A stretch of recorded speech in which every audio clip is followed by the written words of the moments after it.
Hi, and welcome to This Week in East Brunswick, the town's own news and information program. Tonight, with Finance Director L. Mason Neeley, we'll examine the township's direct note purchase program, a unique new way of marketing municipal bonds. This week, the town council voiced concerns with the right to farm ordinance that is coming up for approval. They are also seeking recommendations on the use of fire-retardant plywood in multifamily dwellings. Later, we'll have a review of Tuesday's agenda meeting. Tonight, the library's updated Mystery Classics collection is highlighted by librarian Kathy O'Rourke. Channel 8 covered the Nursery School open house in the library Sunday, where representatives of community schools were able to present the specifics of their programs to interested parents. This week's Consumer Aware instructs us to be wary of ads claiming we can earn money at home. All this and more tonight on This Week in East Brunswick. But first, here's a look at what's happening next week on Channel 8. Monday at 10 a.m., Tone, Stomach, and Thighs with Lenore Kulick on Look Great, Feel Great. At 10:30, we bring you stories from the library. Tuesday night at 7, the City of Beverly Hills presents In Print. Wednesday night at 7:30, join Dolly Vasta for a look at Black artists from the Woodson Foundation on For Art's Sake. It's followed by The Arts, a production of Piscataway Community Television. This Week in East Brunswick returns Thursday at 7 and 8. Sandra Landman talks about the preschool child with guest Anita Myers on EB People at 7:30. Check the Channel 8 program guide for our high school sports coverage and recasts of the week's shows. This week, East Brunswick's Finance Director L. Mason Neeley gave an in-depth explanation of the township's direct sale of municipal bonds, the first phase of which occurred in November. Uniqueness is that for about 15 to 20 years, the private corporate side has learned that you can capture capital by permitting people to automatically reinvest their dividends. When people buy 100 shares of stock, the dividends that they receive every 6 months may not be a large amount of money.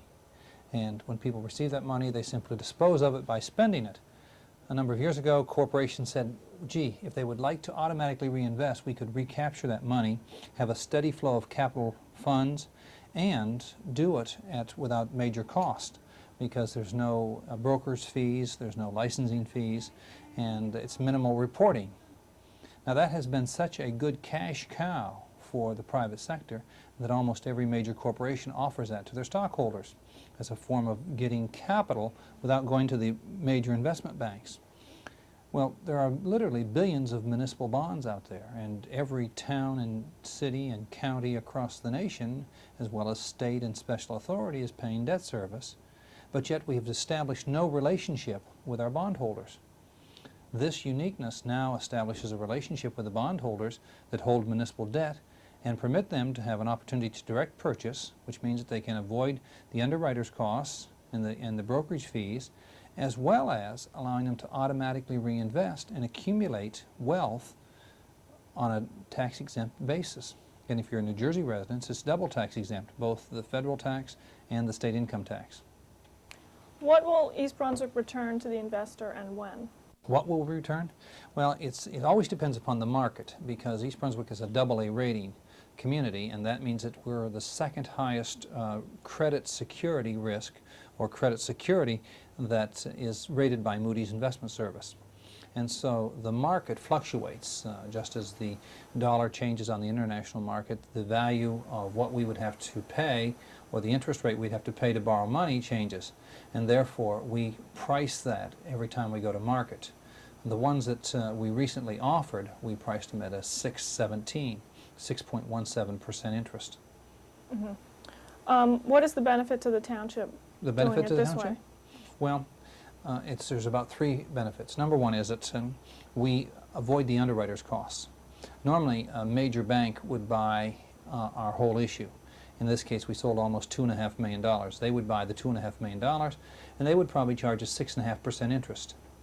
They would keep the difference between 6.5 and 6.17 and re-offer it to the homeowners or to the people who would buy it, so that we have saved the underwriter's fee.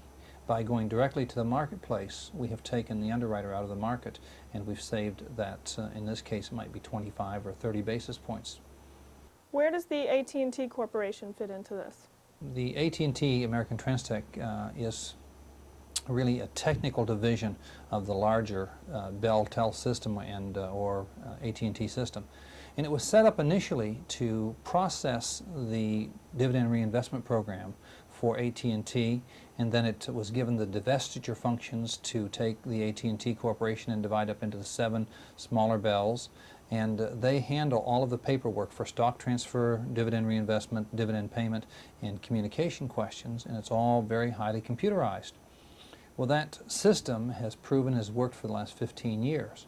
We're simply taking that technology, changing the name to Municipal Direct Processing, and using their experience in technology at a minimal cost to communicate with our bondholders all over the country.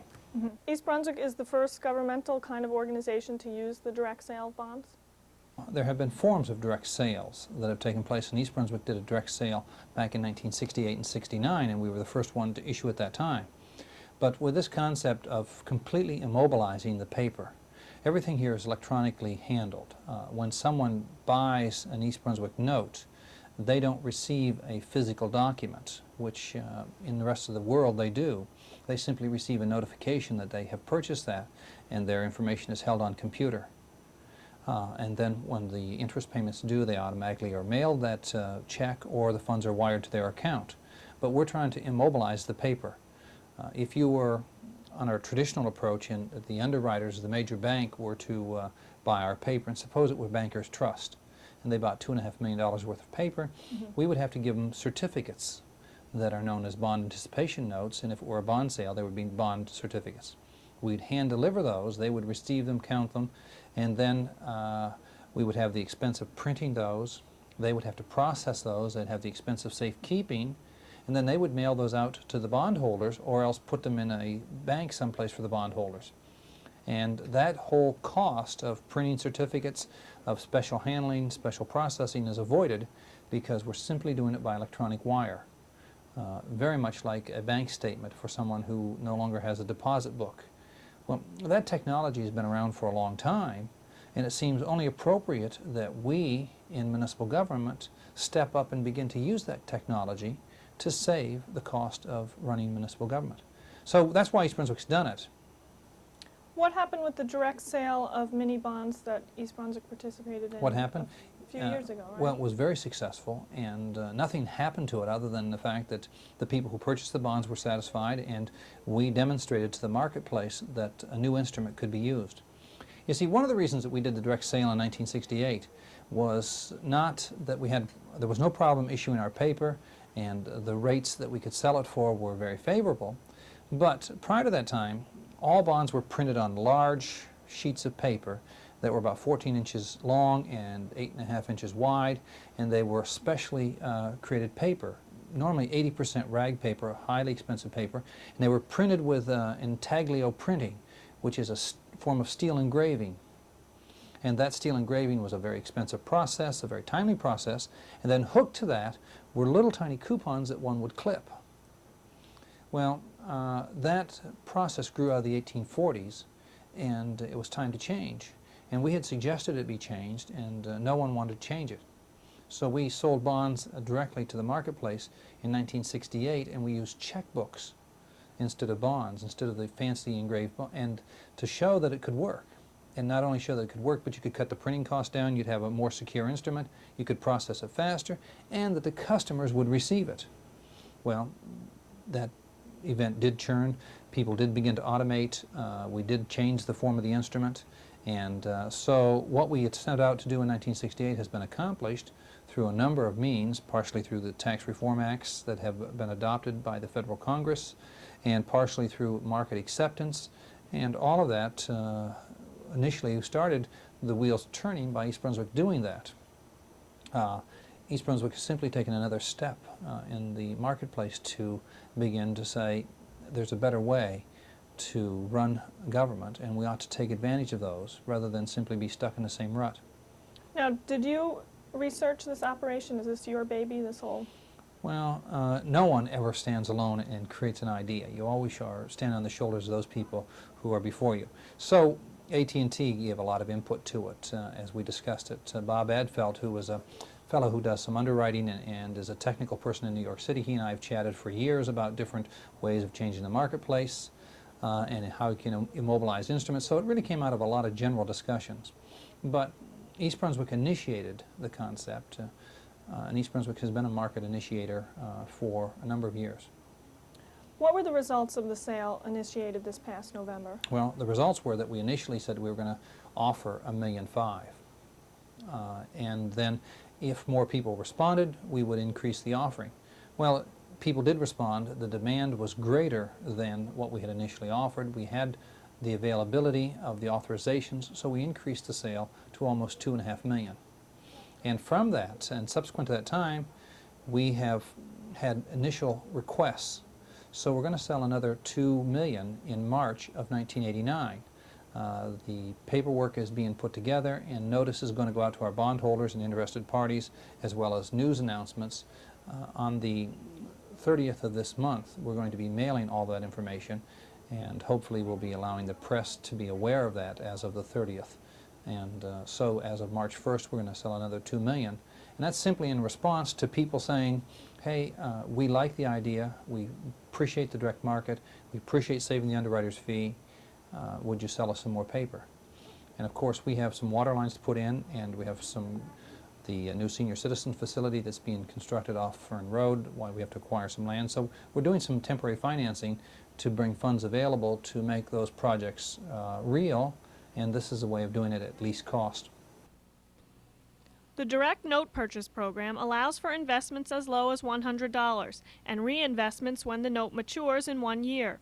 Next week we'll talk about the kinds of investors East Brunswick has seen and the attention the township has attracted from municipal governments nationwide. For specifics on investing, do not call the finance office. Call AT&T TransTech at 1-800-521-7529.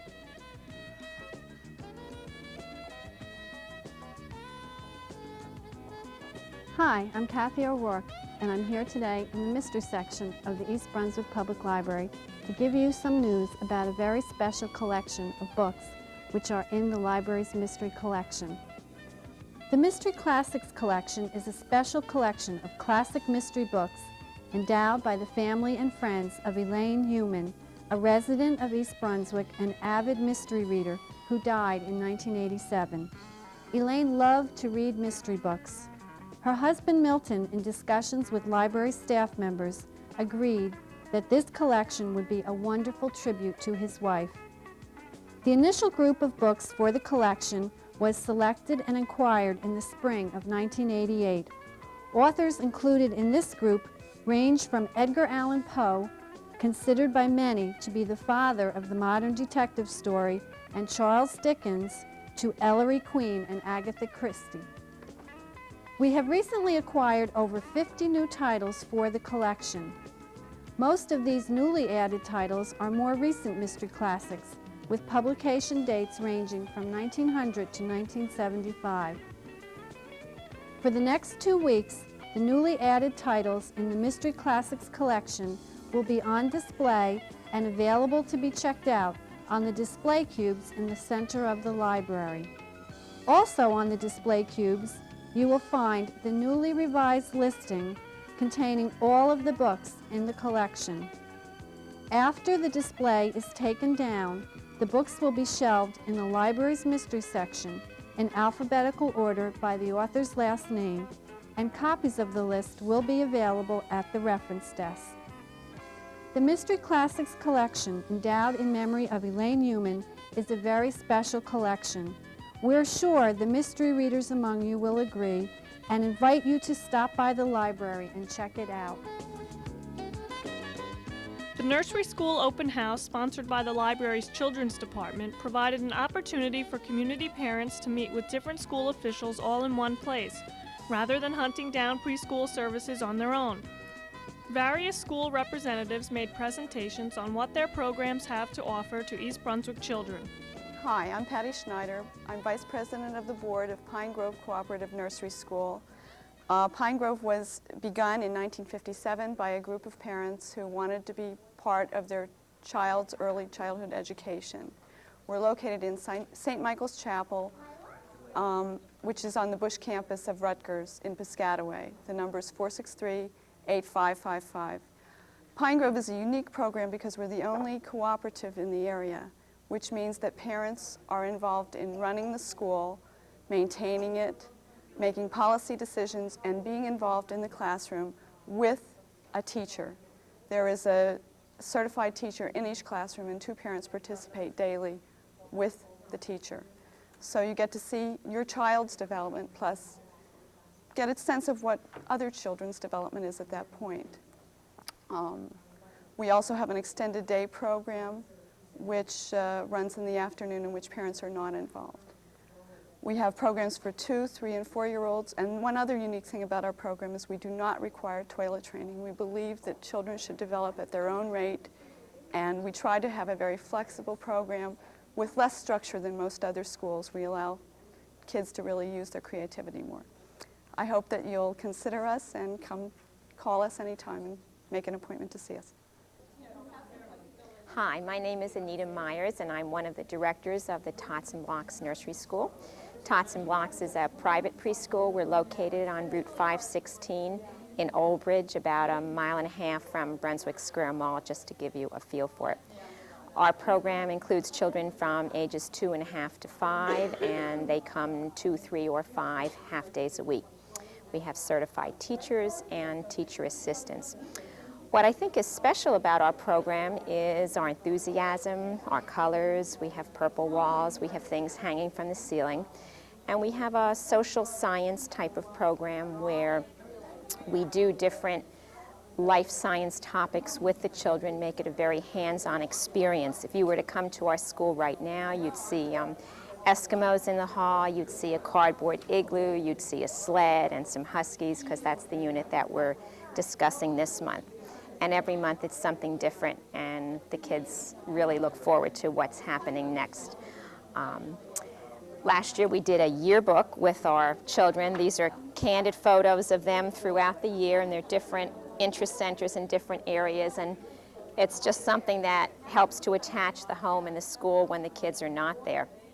We also made a tape with our children, Tots and Blocks Sings. We have a live music program every day, and we tape some of our songs so the parents could hear more than just a few little blurbs that come home. The best way to get to know Tots and Blocks is to come and visit. Parents and children are welcome at any time to stop by, and we'd be glad to show you around. Thank you. Hi, my name is Patricia Fama. I'm the director of Montessori Children's House, located in Milltown at 47 North Main Street. And our program is set up to provide experiences for children ages 2.5 through 1st grade. Our nursery school program is for children 2.5 to 5 years of age. And it's a progressive, individualized program where the children are experiencing many different activities and lessons to help their development for ages 2.5 to 5. It's a multi-age group for this reason, because children progress at their own individual pace, and we try to always meet their own individual needs. We try to have, our focus, I should say, is on a really well-balanced program of different experiences, academic, social, giving them opportunities to investigate and learn about many different things in their environment, in the classroom, and outside the classroom. And we try to balance it with all kinds of activities that they can be involved in, from simple manipulative materials like puzzles right through to working with numbers and letters. We have music, we have art, we have a gym time, we have field trips, and the children get a chance to really explore and develop the skills necessary to carry them from the early years right through all the elementary grades into adulthood. And it's a fun experience and a learning and growing experience, and it really gives them the opportunity again to grow and develop at their own individual pace. Hi, my name is Mary Ann Keller, and I'm the director of the East Brunswick Montessori School. We're located in East Brunswick on Tice's Lane in the Unitarian Society. We offer a 5-day program. That's 5 full days and 5 half days. The morning goes from 9 to 11:30. The afternoon goes from 1 to 3:30. We have extended hours for those people who need it. The children range in age from 2.5 through 5 years old. You're welcome to come and call and make an appointment to come in to see our school. We'll be welcome you and your child. Thank you. Hi, I'm Olga Rabanowitz. I'm the program director at the Raritan Valley YMCA. We offer a full range of child care programs all year long. During the school year, we have a nursery school program for 2.5 to 5-year-olds, and we also have an after-school program where we pick up children from local schools, and we have a structured program for them in the afternoon. We also have a summer camp program, which is more or less an extension of our daycare through the course of the year, and that has a wide variety of things for the children to do: archery, riflery, swimming classes, nature classes, arts and crafts, and that also is a full-day program. During the course of the year, our nursery program runs. We have a half-day nursery, and we also have full-day care for the 3 to 5-year-olds. We have 2 nursery programs in the morning that runs from 9 to 11:30. We break the children up according to age. We have a 3-year-old class and a 4-year-old class. During the course of the morning, we have snack time, play time, craft time. We have a full gym where we use the gym for the children. We do learning activities with them, more or less hands-on activities for the young children. The after-school program has snack time, craft time, and gym time also, and we also provide them with time to do homework. And that's about it. And you can visit us anytime between 9 and 5 at 206 Dunham's Corner Road in East Brunswick. Thank you. Our schools have been in existence for the last 21 years. We have about 400 children, a staff of 40. Teachers are all accredited. We have a special program that introduces children in the 4-year-old program to reading readiness and math readiness. And we invite parents to come down at any time. Our school is always open to parents, and they can bring their children, come and view the school, meet the teachers and the rest of our staff. Glad to have you come down anytime. Football fans, the library has an exhibit that will surely interest you. The current display near the library's front entrance showcases memorabilia from the collection of East Brunswick resident George Gunia, with souvenirs from the NFL and other professional football leagues. In the case devoted to the World Football League, one finds a Birmingham Americans button, playoff game tickets, and a helmet worn by San Antonio Wings player Rod Foster. The display from the United States Football League contains USFL schedules, football cards, and a helmet from the New Jersey Generals. And of course, we can't forget the National Football League display, where fans are sure to enjoy items such as programs from Super Bowls I and III, and a helmet worn by Jim Sweeney from the New York Jets. All 3 showcases contain an official football from each league and an authentic jersey from a team player as well. Gunia, a lifetime resident, has been collecting sports memorabilia for 20 years. He says his football collection is small in comparison to his baseball memorabilia collection, which has recently been photographed for an upcoming book. So next time you're in the library, stop at the glass cases and take a look at what some collectors consider treasures. Hello, and welcome to Consumer Aware. I'm Adrienne Eisner, Director of the East Brunswick Consumer Affairs Office. For one reason or another, many people cannot go out to work and therefore look for employment in their own homes. However, you should be very cautious about advertisements promising that you can earn large amounts of money while working in your home. Many people who want to work at home find that they have to spend money before they get a chance to make any. One typical scheme requires that you send $10 for some type of kit or information packet to enable you to address envelopes in your home. When the kit arrives, you are instructed to take out an ad in the local newspaper. Your ad promises that people can earn money while working at home and instructs them to send you $10 for this basic information kit. Another work-at-home scheme requests that you purchase certain machinery or materials to make handmade articles. The amount of work you can actually complete rarely matches the company's promise of the income you will make. Often, Many of the articles that you do send in will be rejected because of the quality of the workmanship. You can end up paying more for the materials or equipment than you could ever hope to make as return income. In fact, the company makes its money by selling you something and not by selling your products.